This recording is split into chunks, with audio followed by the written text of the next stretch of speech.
Filosofía del siglo XX. La filosofía del siglo XX se caracteriza por la crisis de su misma forma de entenderse, la pluralidad de métodos, puntos de partida y campos de acción permite preguntar si la filosofía sigue siendo una disciplina unitaria. Para esto surgen dos grandes preguntas. La primera, ¿sigue justificándose su existencia al lado de las ciencias particulares? La segunda, ¿es todavía posible un diálogo entre las distintas corrientes? Filosofía de la ciencia. La filosofía de la ciencia investiga el conocimiento científico y la práctica científica. Entre otras cosas, investiga cómo se desarrolla, cómo se evalúa y cómo cambian las teorías científicas. Ciencia contemporánea.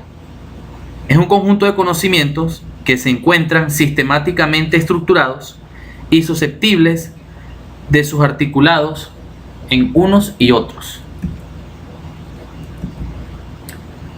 Cuando hablamos de ciencia versus metafísica, es importante destacar que la ciencia se apoya en la razón y no en la autoridad, haciendo énfasis y trabajando con el método científico, mientras que la metafísica trata problemas que son irresolubles, problemas de creencia, de fe y usa el convencimiento.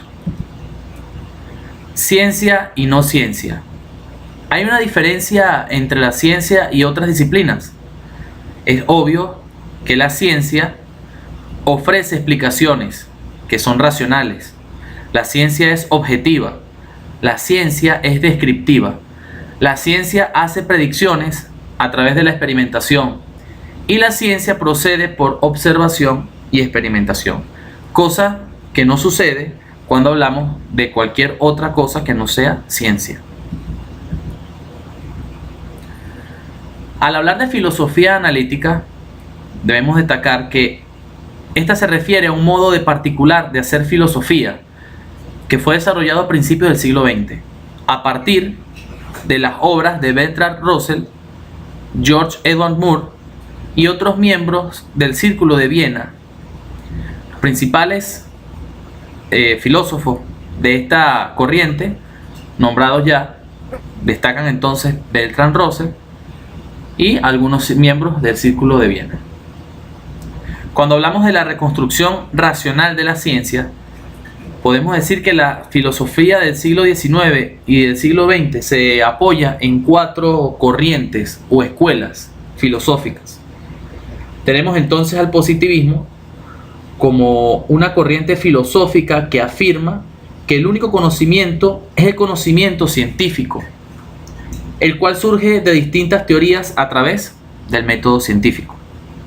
Tenemos también el existencialismo, que se centra en el análisis de la condición humana, la libertad y la responsabilidad individual. Por otro lado, también se encuentra el liberalismo, un sistema filosófico, económico y político que promueve actividades civiles y se opone a cualquier forma de despotismo. Y por último, el nihilismo, el cual toma como base la negación de uno o más supuestos sentidos de la vida. Muchas gracias por su atención.